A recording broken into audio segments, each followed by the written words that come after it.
रात को भगवान को ये चीज मत चढ़ाना, बहुत बड़ा दोष लगता है। सभी भक्त लोग ये कथा अंत तक अवश्य सुने। एक नगर में एक अत्यंत धनवान सेठ रहता था। नाम था माधवदास। धन की कोई कमी नहीं थी। अनाज से भरे गोदाम, सोने चांदी के बर्तन, महल जैसा बड़ा घर, नौकर चाकर, रथ, बैलगाड़ियां, सब कुछ। लेकिन इन सबसे बड़ा धन उसके पास था भगवान विष्णु के प्रति सच्चा प्रेम और भक्ति।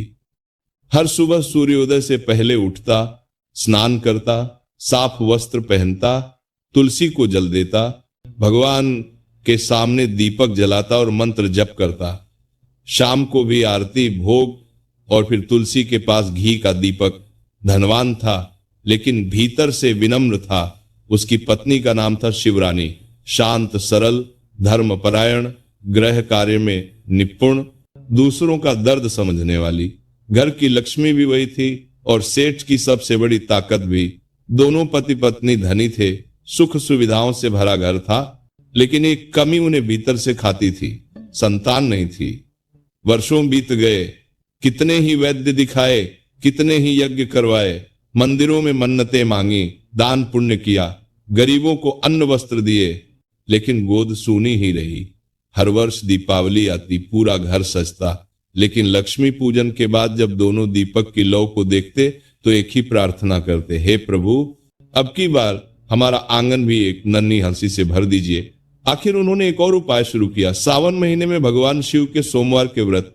दोनों पति पत्नी नियम से व्रत रखते, मंदिर जाते, बिल्व पत्र चढ़ाते, जलाभिषेक करते और एक ही विनती करते, भोलेनाथ, चाहे पुत्र दो या पुत्री, लेकिन हमारी ये कमी दूर कर दो। समय बीतता रहा, लेकिन ईश्वर की परीक्षा भी लंबी होती है। कई सालों बाद एक शुभ दिन वह घड़ी भी आ गई जिसका इंतजार था। शिवरानी ने एक सुंदर स्वस्थ कन्या को जन्म दिया।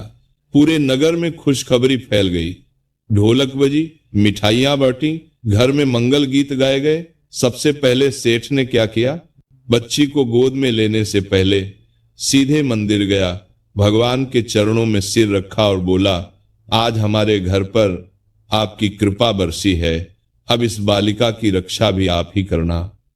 फिर घर लौटकर नन्ही सी बेटी को पहली बार उठाया, माथे पर किस किया और उसकी उजली सी कोमल हथेली को देखकर रो पड़ा। यह सिर्फ बच्ची नहीं, उसकी प्रार्थनाओं का उत्तर थी। उस कन्या का नाम रखा गया सुनंदा, जो सुख देने वाली हो, आनंद बांटने वाली हो। दिन बीतते गए। सुनंदा जैसे जैसे बड़ी होने लगी, उसकी सुंदरता भी बढ़ती गई। गोरे गाल, बड़ी बड़ी आंखें, लहराते बाल, हंसने पर गालों में पड़ते गड्ढे, जिसे देखो वही कहता जैसे स्वर्ग की कोई अप्सरा धरती पर उतर आई हो। माता पिता ने उसे कभी किसी चीज की कमी नहीं होने दी। खिलौने चाहिए, आ गए। सुंदर कपड़े चाहिए, तुरंत सिल गए।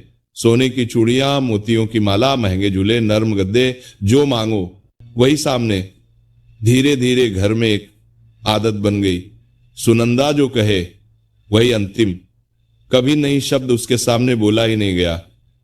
अगर किसी दिन वह थोड़ा सा भी रूठ जाती तो पूरा घर उसे मनाने में लग जाता।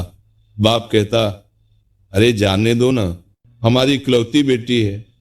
माँ कहती, हमने इसे कितनी मुश्किल से पाया है, इसे दुहक कैसा। प्यार में एक बहुत बड़ी गलती जुड़ गई। अनुशासन गायब हो गया। बचपन से ही सुनंदा को कभी काम नहीं करवाया गया। झाड़ू क्या होती है, रसोई क्या होती है, बर्तन कैसे धोते हैं, घर कैसे सजता है, ये सब उससे दूर ही रखा गया।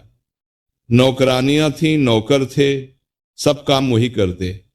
सुनंदा का काम सिर्फ खेलना, सजना, घूमना, खाना और सोना। धीरे धीरे उसके स्वभाव में बदलाव आना शुरू हुआ।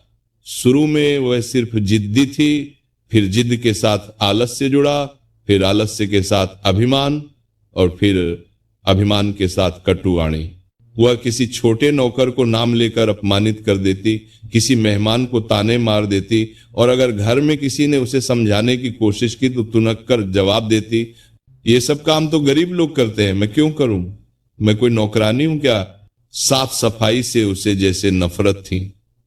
कमरे में कपड़े इधर उधर फेंके हुए, जूते बिस्तर के पास, खाने के बर्तन मेज पर ही पड़े पड़े सूख जाते। घर की पुरानी नौकरानी कई बार प्यार से कहती, बिटिया थोड़ी सी आदतें अभी से सुधार लो, कल ससुराल जाओगी तो मुश्किल होगी। सुनंदा उल्टा उसे ही डांट देती, तो मुझे समझाओगी, जाओ अपना काम करो, मैं राजकुमारी की तरह जीती हूं और ऐसे ही जीऊंगी। समय बीतता गया, छोटी सी सुनंदा अब युवा होने लगी। चेहरा और निखर गया, रूप खिलता गया, लेकिन स्वभाव और बिगड़ता गया। सेठ माधवदास और शिवरानी को अब चिंता होने लगी, बेटी के विवाह का समय आ रहा है, कहीं उसके स्वभाव की वजह से कोई समस्या ना हो जाए। जब सुनंदा लगभग 16 साल की हुई तो सेठ ने उसके लिए अच्छे वर की तलाश शुरू कर दी। नगर के बड़े बड़े धनवान प्रतिष्ठित घरों से रिश्ते आए, कई परिवार खुद चलकर आए लड़की को देखने। लेकिन यहां से सुनंदा की असली मूर्खता शुरू हुई। जब कोई वर पक्ष घर देखने आता तो वह जानबूझकर किसी न किसी को अपमानित कर देती। कभी लड़के के कपड़ों पर हंस देती, ये क्या पहन कर आए हो। कभी उसके सामने पानी की जगह कुछ और रखवा देती। कभी बात करते समय बीच में ही उठकर चली जाती। कई बार तो वो अपनी सहेलियों के साथ छत पर खड़ी हो जाती और नीचे खड़े होने वाले लड़के पर अचानक पानी की बाल्टी उड़ेल देती, फिर ऊपर से हंसती रहती। नगर में धीरे धीरे चर्चा फैल गई, सेठ माधवदास की बेटी बहुत सुंदर है, लेकिन स्वभाव से बहुत बिगड़ी हुई है, उससे शादी करना आसान नहीं है। रिश्ते आते आते कम हो गए। अब सेठ और उसकी पत्नी सच में परेशान रहने लगे। उन्हें डर लगने लगा, कहीं ऐसा न हो कि बेटी का घर ही न बस पाए। इसी बीच एक दिन कुछ ऐसा हुआ जिसने आगे कर कि पूरी कहानी की दिशा बदल दी। एक दिन सुनंदा अपनी सहेलियों के साथ नगर के बाहर स्थित वन की ओर घूमने गई। वहां थोड़ी दूर पर एक छोटा सा कुटिया थी, जिसके बाहर तुलसी का पौधा, एक छोटा सा दीपक और मिट्टी का चबूतरा बना हुआ था। वहीं एक युवा ब्राह्मण बैठा था, गोरा सा, शांत चेहरा, साधारण कपड़े, लेकिन आंखों में अद्भुत तेज। वह ब्राह्मण सुबह की पूजा खत्म करके तुलसी को प्रणाम कर रहा था और फिर पास के शिव मंदिर की ओर जाने की तैयारी कर रहा था। उसके हाथ में छोटा सा थाल, जिसमें कुछ फूल, जल का लोटा और बिल्व पत्र रखे थे। वह धीमे स्वर में भगवान का नाम जप रहा था। सुनंदा की नजर जैसे ही उस पर पड़ी, उसका मन कुछ पल के लिए ठहर गया। यह युवक धनवान नहीं था, कपड़े महंगे नहीं थे, घर भी मिट्टी की कुटिया थी, लेकिन उसके व्यक्तित्व में कुछ ऐसा था जो किसी दुनिया के सुख से बड़ा और ऊंचा लग रहा था। उसके चेहरे की शांति, आंखों की गहराई और भक्ति में डूबा हुआ भाव। सहेलियों ने मजाक में कहा, देखो देखो, ये ब्राह्मण कितना साधारण है, तुम्हें तो इसके पास 5 मिनट भी नहीं रुकना होगा। लेकिन सुनंदा उस दिन पहली बार चुप हो गई। अंदर से जैसे कोई अजीब सी भावना उठी, आकर्षण, जिज्ञासा और सम्मान, तीनों एक साथ। जब वह शाम को घर पहुंची तो उसका चेहरा बदला हुआ था। कमरे में पहुंचते ही सीधे अपने पिता के पास गई और बिना किसी भूमिका के बोल पड़ी, पिताजी, आपने अब तक मेरे लिए कई रिश्ते देखे हैं, लेकिन मुझे कोई पसंद नहीं आया। आज मैंने वन में एक ब्राह्मण युवक को देखा है, मैं उसी से विवाह करूंगी। सेठ चौंक गया। ब्राह्मण? वन में? कौन है वह? सुनंदा ने सब कुछ विस्तार से बता दिया। उसकी कुटिया, उसका पूजा पाठ, उसका शांत व्यवहार। अंदर से सेठ दो भावों में बंट गया। एक तरफ बेटी की खुशी, दूसरी तरफ ब्राह्मण की गरीबी। लेकिन उसने सोचा, अगर मेरी बेटी पहली बार किसी को पसंद कर रही है, और वह भी किसी धनवान घमंडी आदमी को नहीं, बल्कि एक सरल धार्मिक युवक को, तो शायद इसमें भगवान की ही कोई लीला हो। अगले ही दिन सेठ कुछ नौकरों और दान सामग्री के साथ उस वन की ओर चल पड़ा। कुटिया पर पहुंचा तो देखा वही ब्राह्मण युवक स्नान करके, साफ कपड़े पहनकर तुलसी के सामने खड़ा मंत्र जप रहा था। उसे देखकर सेठ के मन में एक आदर का भाव जागा। सेठ की नजर जैसे ही उस ब्राह्मण युवक पर पड़ी, भीतर से अपने आप सिर झुक गया। सादा धोती, साधारण अंगवस्त्र, नंगे पांव, लेकिन चेहरा तेज से चमक रहा था। कुटिया छोटी थी, मिट्टी की दीवारें, ऊपर खपरेल की छत बाहर तुलसी का पौधा और पास में रखा मिट्टी का दिया, बस यही उसका वैभव था। ब्राह्मण ने हाथ जोड़कर अतिथि का स्वागत किया। आइए, पधारिए, बैठे। आज घर पर हमारे लिए बड़ा सौभाग्य का दिन है कि इतने सम्मानित व्यक्ति हमारे द्वार पर आए हैं। सेठ ने उसके सरल और विनम्र स्वर को ध्यान से सुना। भीतर सोचा, धन भले न हो लेकिन संस्कार गहरे हैं। कुछ क्षण सामान्य बातों में बीते।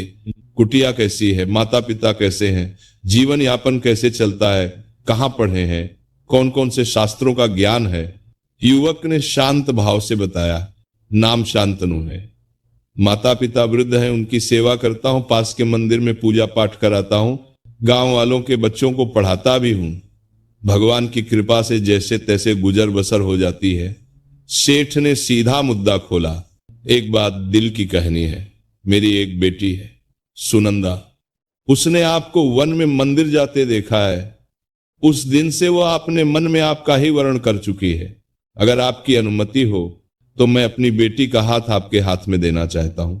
ये सुनते ही शांतनु एकदम हड़बड़ा गया। उसके होठों पर हल्की मुस्कान आई, लेकिन आंखों में संकोच और विनम्रता साफ दिख रही थी। वह बोला, सेठ जी, आप जैसा धनवान, मान सम्मान वाला व्यक्ति मेरी कुटिया पर आकर ऐसी बात कहे, यह मेरे लिए बहुत बड़ा सम्मान है। लेकिन सच कहूं तो मैं आपकी बेटी के योग्य नहीं हूं। आप सोचिए, आपका मकान महल जैसा है, मेरी झोपड़ी मिट्टी की है। आपकी बेटी ने कभी तकलीफ नहीं देखी होगी और मेरा जीवन सादगी और संघर्ष से भरा है। मुझे डर है कि कहीं वह यहां आकर दुखी न हो जाए। सेठ ने धीरे से जवाब दिया, सम्मान और सुख हमेशा सोने चांदी के घर में ही नहीं होते बेटे, वे उस घर में होते हैं जहां धर्म, भक्ति और सच्चाई हो। मेरी बेटी रूप से बहुत सुंदर है, लेकिन स्वभाव से थोड़ा बिगड़ी हुई है। मुझे लगता है एक साधारण लेकिन धर्मपरायण घर ही उसे सही दिशा दे सकता है। जहां सुबह तुलसी की पूजा हो, जहां रोटी कम हो तो भी संतोष ज्यादा हो, वहां मेरी बेटी शायद संभल जाए। शांतनु फिर भी झिझक रहा था। मेरे पास उसे देने के लिए धन, गहने, नौकर चाकर कुछ नहीं होंगे। मैं उसे केवल एक चीज दे पाऊंगा, ईमानदारी और भक्ति पर टिका हुआ जीवन।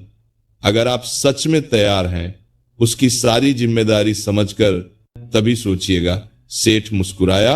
अब आपको एक जरूरी बात मैं बता देता हूं कि अगर आपको रोजाना है ऐसी कथा सुनाना है तो इस चैनल को सब्सक्राइब जरूर कर लीजिएगा और इस वीडियो को जरूर लाइक कीजिएगा और कमेंट भी लिख दीजिए। जय राधे। देखते हैं, ये मेरा दूसरा चैनल है। आप लोग कितना जल्दी इस चैनल पर 1 मिलियन सब्सक्राइब पर पूरा करवाते हैं। मैं प्रेमानंद आपसे एक ही चीज मांग रहा हूं, कृपया मुझे 1 मिलियन सब्सक्राइब पर पूरा करवाने में मेरी मदद कीजिए। आप लोग इतना तो जरूर कर सकते हैं।